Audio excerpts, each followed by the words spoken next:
एक और गेम छोटी सी इनके साथ खेलना चाहूंगा जिसको कहते हैं इशारों में कह दो। मैं एक वर्ड बोलूंगा या एक फ्रेज, तो जो भी जेस्चर या एक्सप्रेशन आपके माइंड में आएगा आपको वो करके दिखाना होगा और आपने अपने कैमरा में देखना है। बॉलीवुड फिल्म, हाँ बॉलीवुड फिल्म, ओके। पाकिस्तानी सियासत, ओके। पसंद की शादी,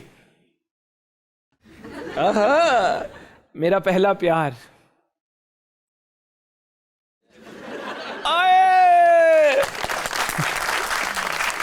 वेरी गुड। कराची की जिंदगी, मायरा खान,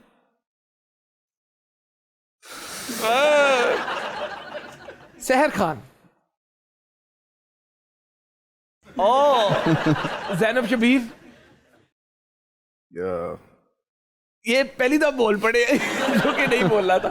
अनमोल के साथ आपने ड्रामा में काम किया और सेट पे आप लोगों की लड़ाइयां भी होती थी, लेकिन लड़ाइयों के बीच में ही आप लोगों की बड़ी अच्छी दोस्ती हो गई। तो आप बताएं कि ये सेट के माहौल पे how often do you end up becoming friends with someone as an actor? Anmol का पूछे तो अनमोल के साथ ये था कि अनमोल के साथ मैं 3 ड्रामे कर चुका हूँ। अब अगला भी होगा तो मैं करूँगा। लेकिन अनमोल और मेरी केमिस्ट्री कुछ ऐसी है कि जब हम सेट पे होते हैं तो अनमोल कहती है सीन ऐसे करना है और मैं ऐसे कहता हूँ सीन ऐसे करना। भी एक ड्रामा हमारा तरह है एक से तुम, और उसमें हमारा बहुत रोमांटिक सीन्स होते थे और उससे पहले हम लड़ रहे होते थे कि ये ऐसे नहीं करना, ये ऐसे नहीं करना, इनको समझाए, इसको समझाएं, और वो सीन हमारे बहुत अच्छे निकलते थे। केमिस्ट्री हमारी बहुत अच्छी थी, लेकिन थोड़े से ज़रा हमारा ये था कि हो जाती थी।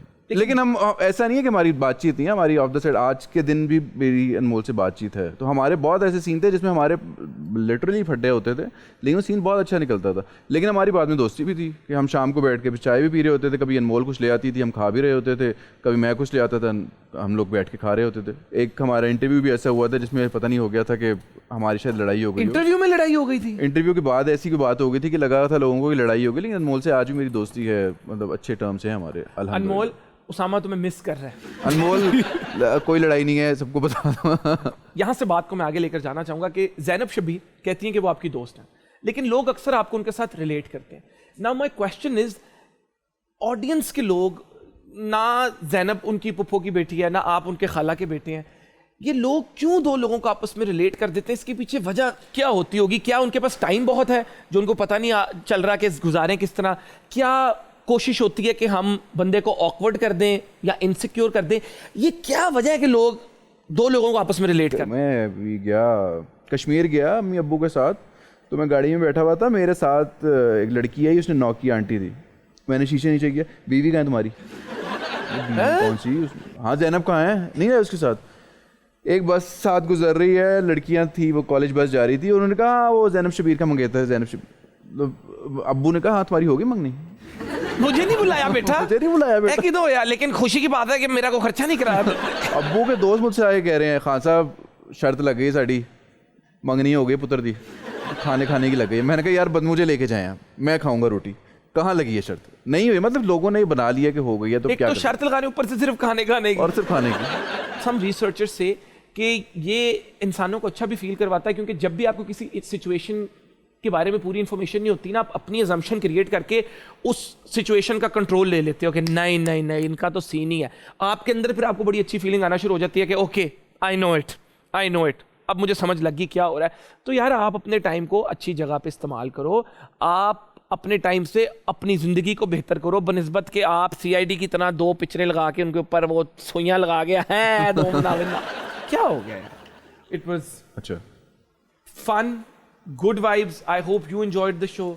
मैं जब आ रहा था ना तो मैंने 8-9 लोगों से पूछा कि यार जाना चाहिए कि नहीं जाना चाहिए। किसने कहा नहीं जाना चाहिए? मतलब मैंने 2-3 दोस्तों से पूछा, मैंने मतलब ज़ैनब से पूछा, नाजिश से भी मैंने पूछा, वो अभी होके गई हैं, तो उन्होंने भी कहा कि अच्छा है, मोमिन का शो वो है जिसमें कोई कंट्रोवर्सी नहीं है, कोई ज़बरदस्ती के सवाल नहीं पूछे जाते, तो जाना चाहिए ऐसे शो पे।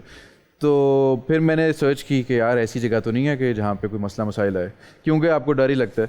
और जब मैं आके आया हूँ तो एक्सपीरियंस ऐसे रहा। जब हमने बैक स्टेज भी ये बात की है कि यार जो भी बोलना है वो अच्छे से बोलना है, और मोमिन की वाइब भी अच्छी है। नहीं, यू आर टू काइंड। मेरी यही कोशिश होती है कि अल्लाह ताला ने प्लेटफॉर्म दिया है तो it is very easy to use this to do things जो बहुत शॉर्ट लिव्ड हो, बहुत इंस्टेंटली आपको ट्विटर पे आप आ जाएं, बट आई थिंक चीज़ वही करनी चाहिए कि अगर मैं ये शो 20 साल बाद भी देखूं, जब मैं ये नहीं कर रहा हूँ, तो आई शुड फील सेटिस्फाइड।